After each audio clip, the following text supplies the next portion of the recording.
Marsta taas ja nyt mulla on mun yöpaita päällä, mutta mä oon vähän kirjoitellut, sinne lukee voittamattomat mun huikealla siellä, mutta joo.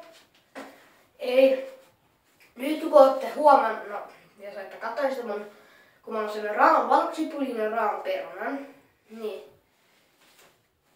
se on alkanut mennä uusi sarja. Eli mä syön jotain raakaa. Niin kuin jotain raakaa, mitä ei ole kypsennetty. Ja tulee alas kommentteihin, voitte laittaa jotain raakaa, jotain muuta kuin kananmuna.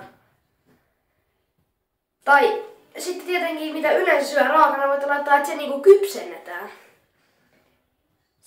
Silleen te voitte kans laittaa. Et niinku... Et vaikka mitä nyt syötäis raakana. No, ootas. Minä mietin, ootas. Palataan pian, kun olen keksinyt jotain. Palataan pian.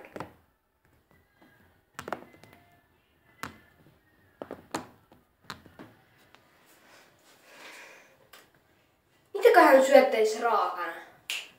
Aivan! Porkkana! No, porkkana on aika huono, koska sitä voi syödä kypsänäkin, mutta... No, porkkana esim. Vaikka, että mikrossa lämmitetty porkkana. Hyi. Niin ehdottakaa haasteita sinne alas kommentteihin, niin...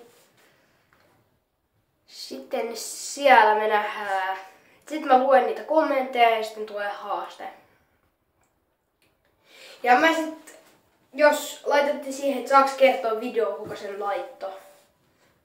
Et esim. Kun siinä videolla, niin...